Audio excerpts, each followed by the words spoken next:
kwa mafunzo bora ya sanaa na utamaduni. Karibu TASUBA.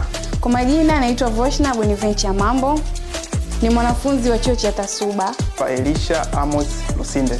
Ninatokea Dodoma. Natamani kuja kuwa mwigizaji maarufu hapa Tanzania na duniani kote. Nikachagua fomu ya Performing and Visual Art. Kwenye hii course nimekutana na vitu mbalimbali ambavyo sikutegemea, ambavyo pia vinanipa faida kwenye maisha yangu.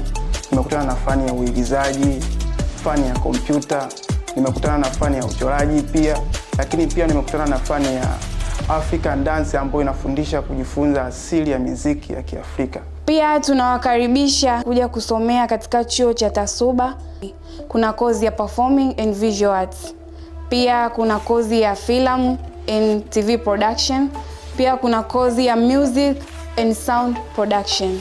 Kwa hiyo hata wewe kijana ulioko nyumbani, ulioko Dodoma, ulioko Tanzania, nje ya mipaka ya Tanzania, ninakukaribisha, ninakualika kwenye hiki chuo kwa sababu kuna kujifunza vitu vingi sana ambavyo pia vina msaada kwenye maisha, ambao itakupatia kipato, pia inakupa ujasiri wa kimaisha, na waalika na kuwakaribisha sana.